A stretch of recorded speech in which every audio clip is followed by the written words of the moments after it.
पुष्पा पुष्पराज मैं झुकेगा नहीं साला। বাংলাদেশে 2023 সাল থেকেই মুক্তি পাচ্ছে ভারতীয় সিনেমা।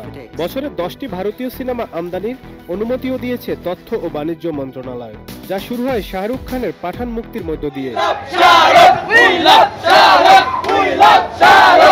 এরপর দেশের হলে একে একে মুক্তি পেয়েছে কিসি কা ভাই কিসি কা জান, জওয়ান, এনিমেল, ডাঙ্কি ও ক্রু।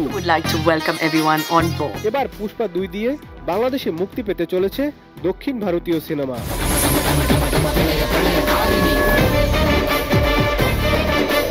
তবে বাংলায় নয়, এটি মুক্তি পাবে হিন্দি ভাষায়। কয়েক বছরে বিশ্ববাজারে রীতিমতো বিপ্লব ঘটিয়েছে তেলুগু, তামিল, কন্নড় সিনেমা। पुष्पा नाम सुन के फ्लावर समझे क्या? फायर है मैं। 2021 সালে মুক্তি পেয়েছিল শুকুবার পরিচালিত সর্বভারতীয় cinema Pushpa the rise. Pushpa Pushparaj मैं झुकेगा नहीं साला।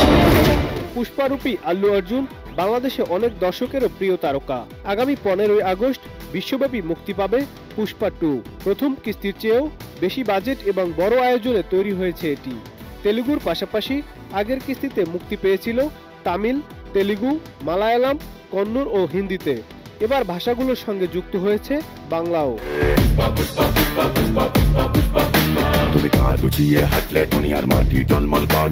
এরই মধ্যে সিনেমার টাইটেল গান পুষ্পা পুষ্পা বাংলায় মুক্তি পেয়ে বেশ প্রশংসিত হয়েছে।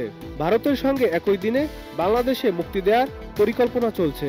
নির্মাতা ও প্রযোজনা প্রতিষ্ঠান অ্যাকশন কাট এন্টারটেইনমেন্টের কর্ণধার অনন্য মামুন এরই মধ্যে পুষ্পা 2 দ্য রুলের ভারতীয় পরিবেশকের সঙ্গে আলোচনাও সেরে ফেলেছেন।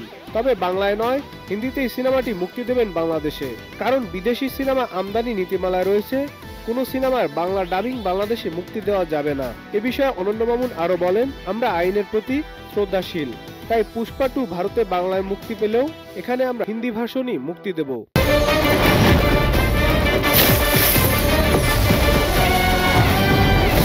Nadim Hasan, Channel I.